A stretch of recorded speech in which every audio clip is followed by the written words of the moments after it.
તો સરકારના સહાય પેકેજ સામે કોંગ્રેસે સવાલો ઉઠાવ્યા। બનાસકાંઠા જિલ્લા કોંગ્રેસ પ્રમુખે ઉઠાવ્યા સવાલ। 2 મહિના પૂર્ણ થયા છતાં ખેડૂતોને સહાય મળી નથી। સરકાર માત્ર જાહેરાતો જ કરે છે। અમારી માંગ છે કે ખેડૂતોનું દેવું સંપૂર્ણ માફ થાય। ઉદ્યોગપતિઓનું દેવું માફ થાય છે તો ખેડૂતોનો કેમ નહીં તે સવાલ પર તેમણે કર્યો। સહાય સામે ડીઝલના ખર્ચા પણ નથી નીકળતા, માત્ર જાહેરાત આંકડાઓની માયાજાળ છે। આ વાવથરા જિલ્લાની અંદર પૂર આવ્યા, અતિવૃષ્ટિ આવ્યા અને 2 મહિના આજે પૂરા થયા। 2 મહિનામાં આ વિસ્તારના ખેડૂતોને સહાય પેટે 1 રૂપિયો સહાય આપવામાં આવી નથી।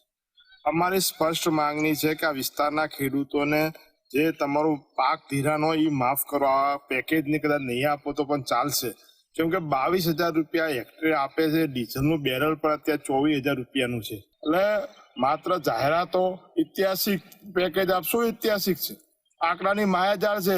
ઐતિહાસિક આપવું હોય તમારું દેવું માફ કરવાનું। ઐતિહાસિક તો દેવા માફી વડાપ્રધાન મનમોહનસિંહે કરી હતી।